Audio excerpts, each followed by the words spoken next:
Jack here, owner of Hockey Alley, bringing you back hockey history. Stories that have been forgotten, stories that you remember, or stories that you haven't heard about. Today I have NHL player Morris Lukowich. This is part two. How are you doing? Jack, I'm doing really good. Thank you. And thanks for having me on your show tonight. You're welcome. This is part two. We did one earlier segment with Bobby Hull and talked about Gordie Howe and your career. And today I wanted to talk about the hockey sticks. My channel's a lot about hockey sticks for the history of the sticks. The one thing I want to ask is, how did you get your first pattern made? Well, that's a cool story. Thanks for asking about that because when I left junior hockey, because I was in Western Hockey, in the Western Hockey League in Medicine Hat, we didn't have custom sticks like the guys down east did who were close to the stick factories in Eastern Canada.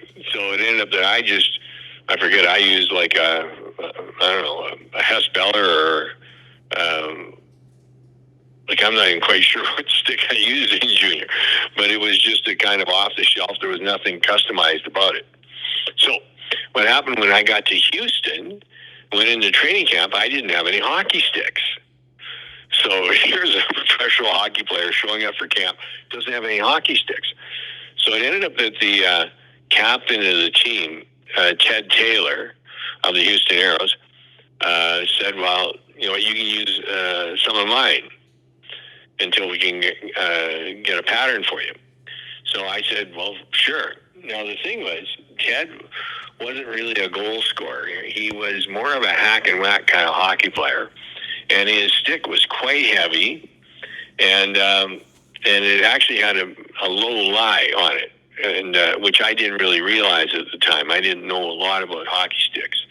So it ended up that after the very first day of training camp, we're having a scrimmage, and when I go up for my very first shift, there I am lining up on right wing, even though I was a left winger in junior, but I'm lining up on right wing with Gordie Howe.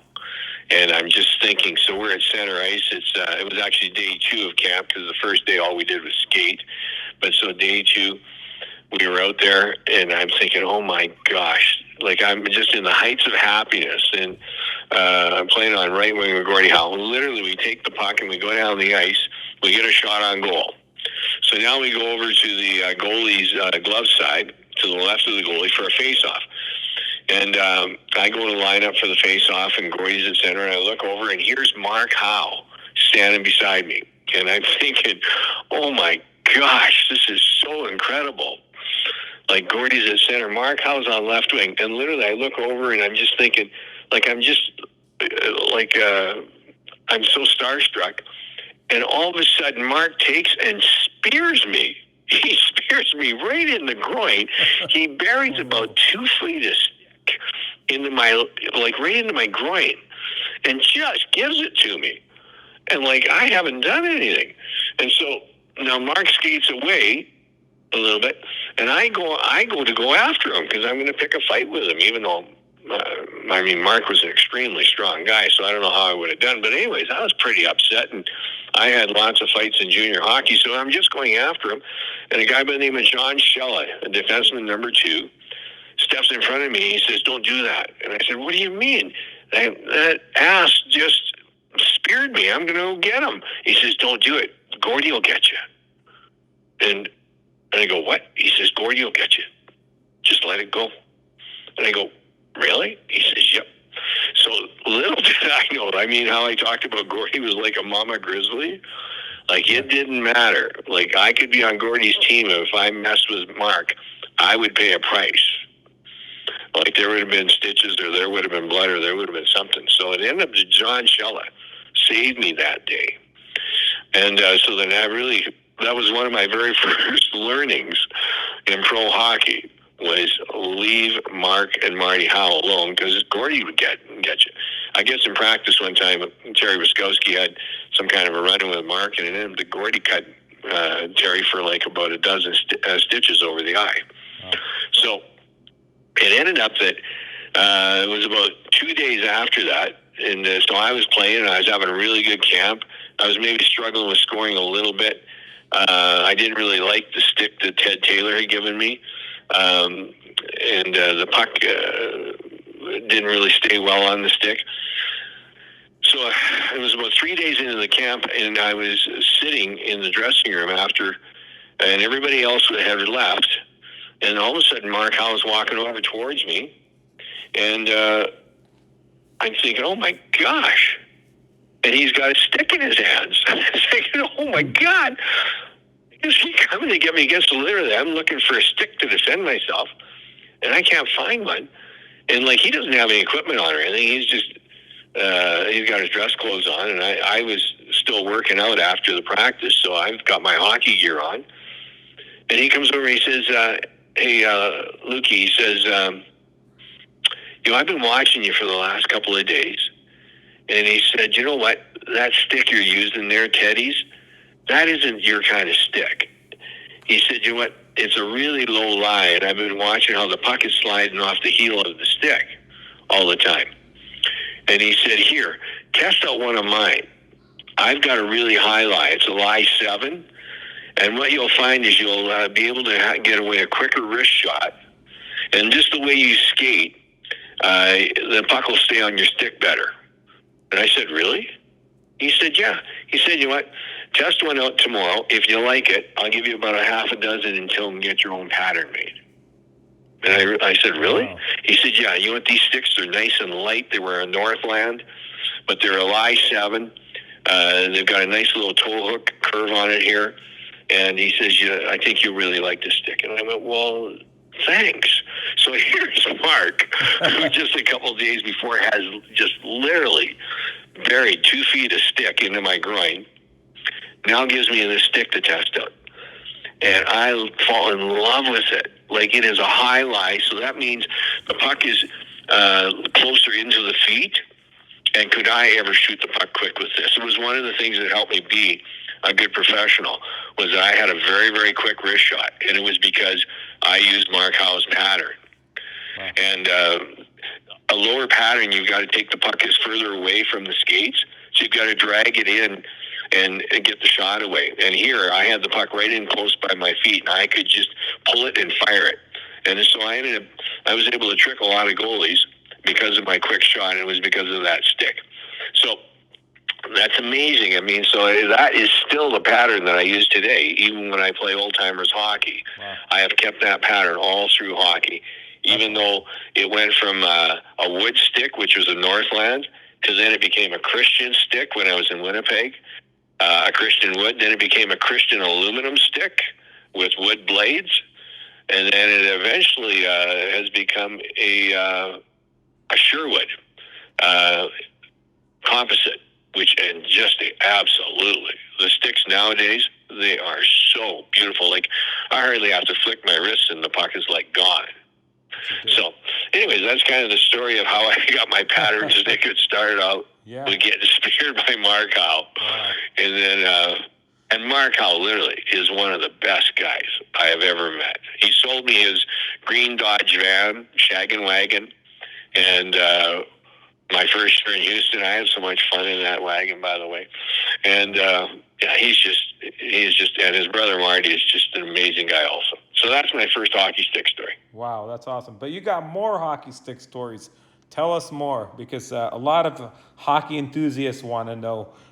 There was a situation that happened with the Flyers, illegal stick call that you... Well, yeah, that was in the early 80s. What happened was there was a half-inch curve, and a half-inch curve is almost nothing. Like, it's very, very tough to have a legal stick with a half-inch curve unless you really open up the stick, open up the blade, and kind of lay it back. And then you can have a bigger curve because they measure it from the heel to the toe. So there's a way to have a bigger curve. But, boy, that is really tough to handle a puck that way. So I had a very small curve with a sort of it would be hooked over at the end of the blade, and it was designed to shoot the puck low because most of the goalies were stand-up goalies at that time. So I was looking at a quick shot, low shot. But what would happen is I would use an illegal stick during the first and second period. Like, I would put a pretty big curve on it, But then for the third period, I would bring out a legal stick. And because that was when the teams would call the penalties most of the time.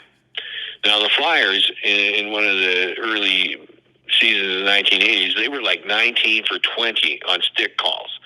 And what I had heard was the reason they were is like when the visiting team would come to play, they would get in one of the dressing rooms and they might have a practice and they'd lock up the dressing room after the practice and everything. Yet what would happen is the Flyers they had somebody who would climb up through the ceiling tiles and then lower themselves into the dressing room and go and measure all the sticks. So they would know who had the illegal sticks before they even went to call them. And they were 19 for 20. I think the reason they missed one was because perhaps it was like me. So maybe one guy had an illegal stick, but then when they called it in the third, the guy had gone back to his legal stick. If you understand what I mean? Yes. Because like for the first and second periods, I used a big curve because a curve puts more power on the shot. Like the puck it just goes harder.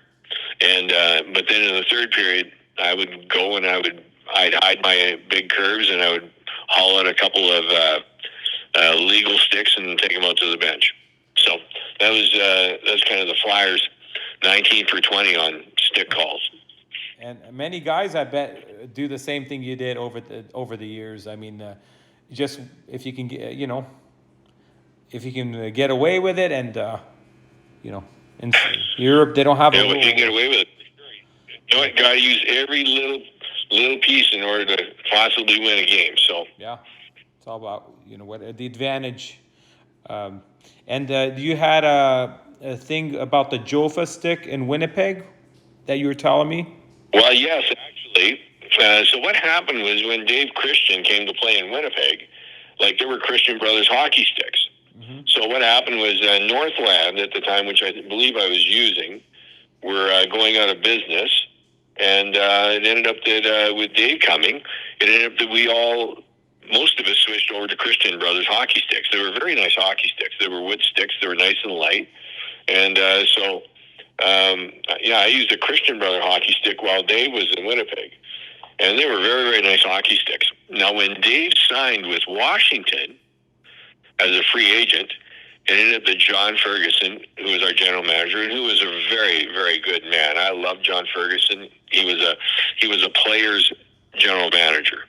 And was a former player with the Montreal Canadiens, just a fantastic man. Yet he was also one stubborn man at times. And so when Dave signed with Washington, he told everybody nobody could use Christian hockey sticks. And so he outlawed anybody to use it. So it ended up that I started looking for a hockey stick to use, and oh my gosh, I could not find something I liked. Like I tried a Titan. Titans were not for me. They were a very, very stiff stick while I used a flexible shaft. Yeah. And I went to, I tried about 3 or 4. Nothing was working, and I wasn't scoring. I was having a terrible start to the season. So it ended up that I gave Bill Christian a call, and I said, Bill, I'm having a terrible start to the season. I cannot find a hockey stick that I like. Is there any way I can get some the Christian hockey sticks back? And he said, well, Lukey, he says, you know what? John Ferguson won't let it happen. And I said, well, for gosh sakes, I'm having a terrible hockey year. Is it, can you possibly figure something out? And he says, let me think about it, and I'll give you a call back tomorrow. So he calls me back tomorrow, and he says, you know what? I've talked with Smokey, your equipment manager, and what we're going to do is we're going to send you a dozen sticks. And I said, fantastic. He says, yes, but you know what? They're not going to be Christian sticks. They're going to be a Jofa 9000.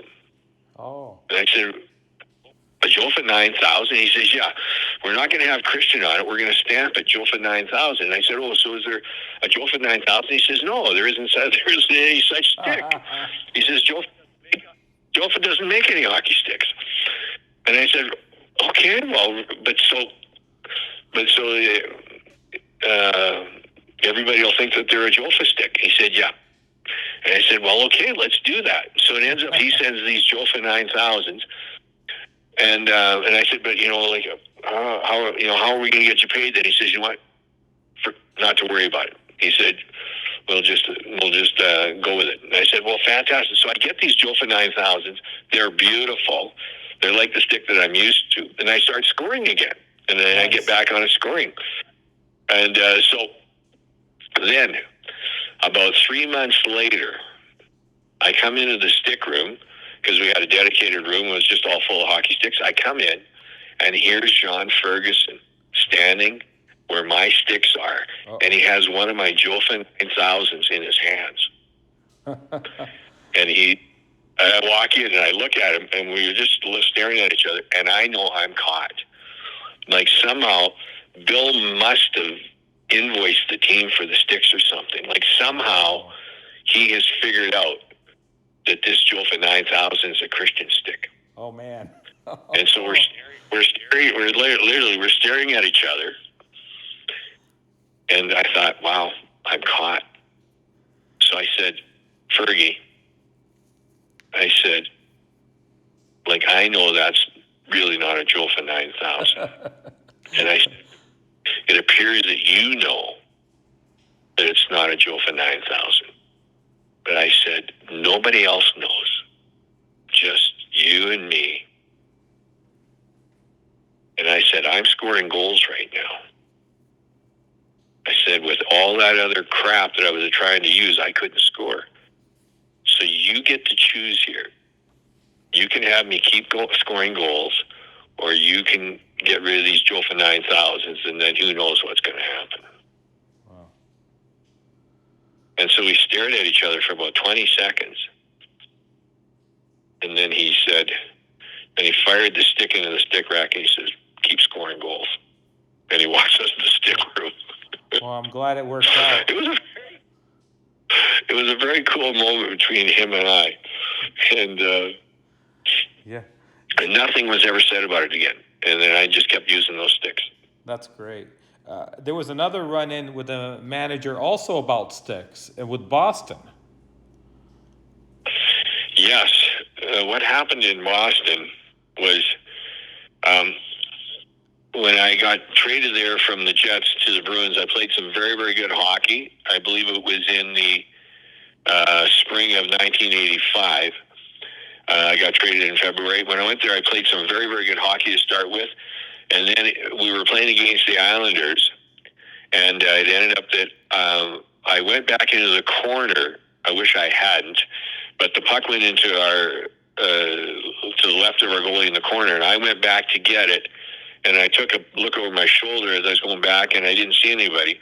And I got it, and I turned to come out, and I had not seen Pat Flatley. And Pat just rocked me. And it ended up that I went back. It ended up that I felt that my right knee was sitting on my right heel.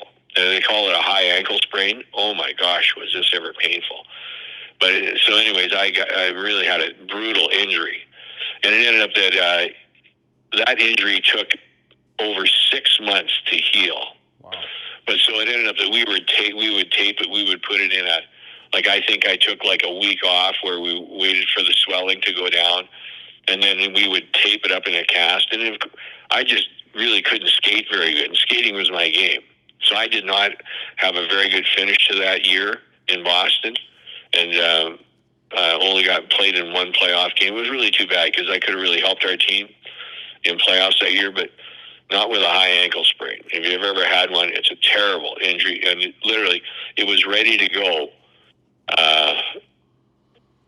September. Like, it took 6 months for it to finally feel better. Wow. Because I think some ligaments got damaged also, and it was a terrible injury.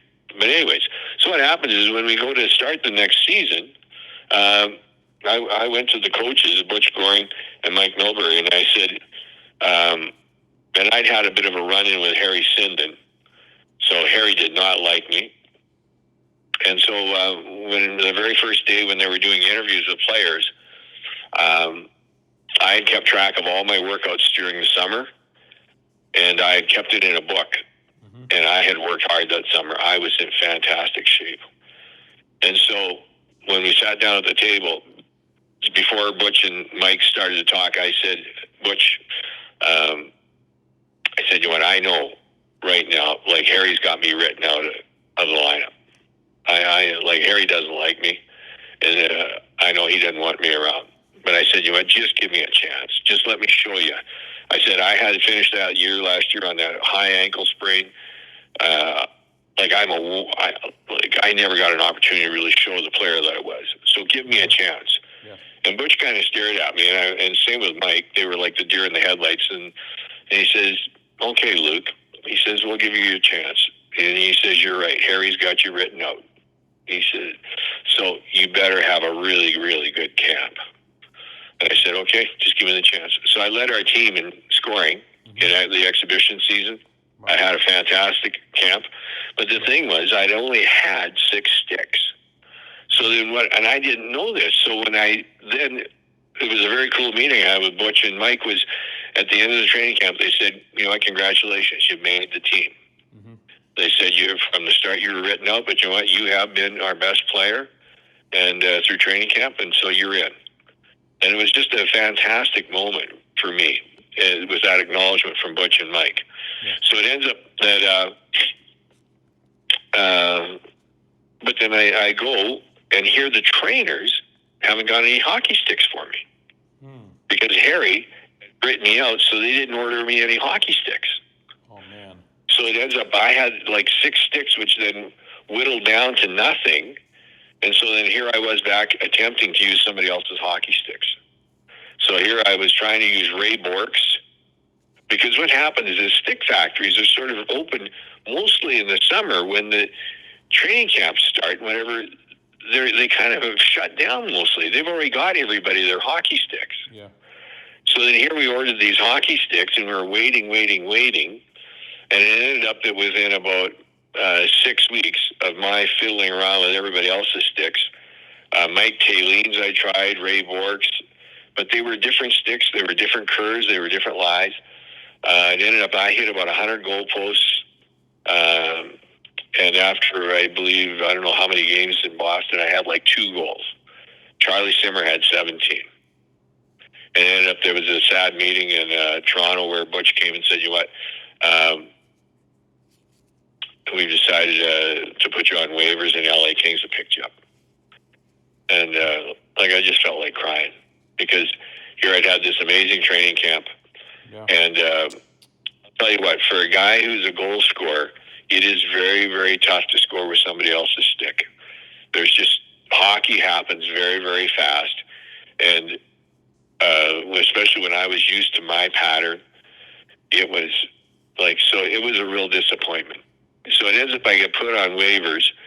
I get picked up by LA. I go to LA, and on the second day that I'm there, my hockey sticks show up. Wow, took a long time. So, yes, but the thing is, I never got them in Boston. They ended up showing up later in, just a couple days after I got to LA. So that's just, kind of it was kind of, in a way, it was unfortunate, although it was fun to play in Boston. It was fun to play in LA, too. Yeah. Hockey players are creatures of habit. Once we get used to something, it's hard to get rid of it. And it's the problem with these companies is they always make something new every year, and they don't keep the older sticks, and people don't get used to them. That's a problem with the hockey, with equipment, with everything, skates and all that, Yeah, so that was it. And it is very, very tough to use somebody else's stick because, like I said, I had a kind of a toe hook that really kept the puck low, and Ray Bork's was a little bit open, and then so was Mike Taylene's was a little open. There were different lies, and I just really struggled with them. And I hit so many goalposts in those first 30 games or whatever I played with the Bruins, and it was like a player really requires his tools. Yeah. When you get a batch of sticks, did you ever pick out your favorite ones and send any back when you're getting a lot of sticks, or did you keep everything? You know what happened is I'd always go through all the sticks, because there were some that were just the shafts were way too whippy, and or way too stiff. And then so what happened is those sticks would be used for practice. But the really, really good sticks, the ones that just had a perfect flex to it, and that's what I mostly looked at, was because I had a wrist shot. So if the stick was too stiff, I wouldn't respond to my wrist shot. So it had to have, like I use an 80 flex, so it had to have some whip to it so that I could actually wind it up and then use the stick itself in order to generate some of the power. So, but if it was too whippy, then it would take too long to get the shot away. So yes, I would go through all the sticks and I would mark them, the ones that I would have for the game and the ones I would have for the practice. So there were specific ones designated to use in practice, and then the game sticks would come out for the games. Did you ever use Canadian 6001? That was my favorite stick. I used that for like 12 years. It had a nice kick to it. Did you ever try those? Actually, I did at that time when I had the problem when the Christian hockey sticks weren't used. I tested Canadians and also what was the stick that Gretzky used? Titan. I used Titans, and Titans were way too stiff for me. Yeah, and heavy. And the Canadians had a beautiful stick, but they were actually too stiff also, and they weren't really. Yeah, so it ended up that I was not able to use the Canadian stick. Actually, Norm DuPont was the guy that used them in Winnipeg, and well, he could really use them well. But the thing was, again, I wasn't able to get a pattern, so I was attempting to use other sticks. Yeah, and it just didn't work out. What? And then eventually I switched to Sherwood sticks. I used a Sherwood 50-30 Featherlight. A very, very nice hockey stick. Yeah, those have a little kick in them too, like whippy. I remember seeing you use those when we were playing the pickup game. That's what you were using, 50-30 Sherwoods. That's what I saw in your hands. Want to ask you real quick, the Christian model, what was the real model number of that Christian for those people looking for those? Because there's a lot of collectors. Oh my gosh, you know what? I don't know. I think were they natural color or were they colored? Were they natural wood? Yeah, they were a natural wood. Must be the 1020. I'm guessing it's like a 1,000. I think it was a 1020. 1020. Now that you mention it. Yeah, those had a little kick in them. I've tried those before. I used to like the Christian blades. They made a really good replacement wood blade, probably the best out of all the companies. And they're easy to bend. Right, and actually they made a nice aluminum hockey stick for a while. Yes. So I ended up using an aluminum shaft, which I think was a Christian, with a Christian blade. And I really, really liked that for a while, and then it ended up I went back to the wooden stick. Wooden stick. I went back, I believe, to the wooden stick. I believe I went back to the wooden stick when it was the Jofa 9000. That's a real collectible too. So the Jofa 9000 never existed, but they made them for you. If you, they did. I mean, that's a real rare stick then. That's never been made. So there is, I have a hockey card. I've got, I think, one hockey card where you can see the stick is a Jofa. I'm gonna look in my collection and see what. That's cool. Did you ever? I was looking at some hockey the other day because I'm getting a hockey book written, and I was looking for some pictures, and I found this one picture that I think has a Jofa 9000 in it. I had a good chuckle about it. Yeah, that's awesome. When is your book coming out? I hope for the fall of this year coming up. 2023. Got it. Yeah. Yeah. And it's going to be a lot of the stories that I told tonight, my time with Gordie Howe and Bobby Hull, what it was like to sit beside Ray Bourque, what it was like to have my dream. Like, where did the dream of becoming an NHL hockey player actually start? I'd love to tell that story another time if you want to hear it. Yeah, definitely. I wanted to ask you about Tiger Williams. He was your teammate. What was it like to have him on the team? Tiger is actually one of the most amazing guys I ever played with. I loved him. He was, I felt he wanted to win more, I believe, than just about than any player I had ever met, and that he would do anything to win. So I have some fantastic Tiger Williams stories. I'd love to tell those another time. Yes. Especially about the time with the TV in our dressing room that we used to use with our VCR. That's a very cool story. Okay. Yeah, definitely. He was the one guy that led the league in penalty minutes and led his team in scoring one year in Vancouver. And I think he had like 400 minutes or 399 or something like that, and he had 34 goals that year. So he's amazing. Yeah. He's a character. But I saw him in practice with you guys at Culver once, and he was so tough. He was checking all out, like body checking. Was that the way he practiced? Yeah, he was 100% all the time. Well, that's the why. thing is, no, he was tough. He was tough. Playing against him, I got speared by him more than once.